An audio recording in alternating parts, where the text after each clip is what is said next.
16/12/2025 மார்கழி மாத பிறப்பு. மார்கழி மாத பிறப்பு என்றால் அந்த மாதம் முழுவதும் சைவத்தோடு வாழ்கிற நிலை பக்தி நிலை, முத்தி நிலை, ஞான நிலை. மார்கழி யாருக்கு சிறப்பு அப்படி என்றால் பெருமாளுக்கு சிறப்பு, சக்திக்கு சிறப்பு. மார்கழி என்றாலே பிரார்த்தனை, நாம் ஒரு மாதம் சுத்த சைவமாக இருப்பதனால் மனம் தூய்மை அடைந்து ஞானம் பெற்று அருள் கிடைக்கிறது.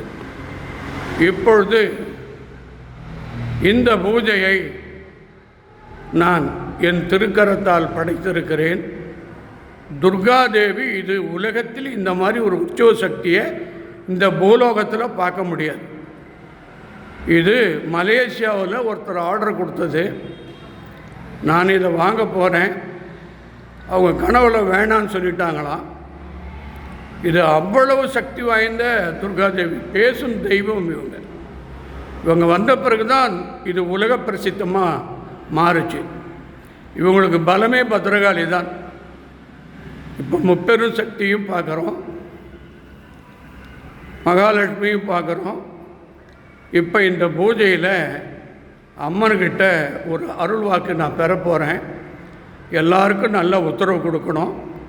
இப்பொழுது உத்தரவை எதிர்பார்ப்போமாக.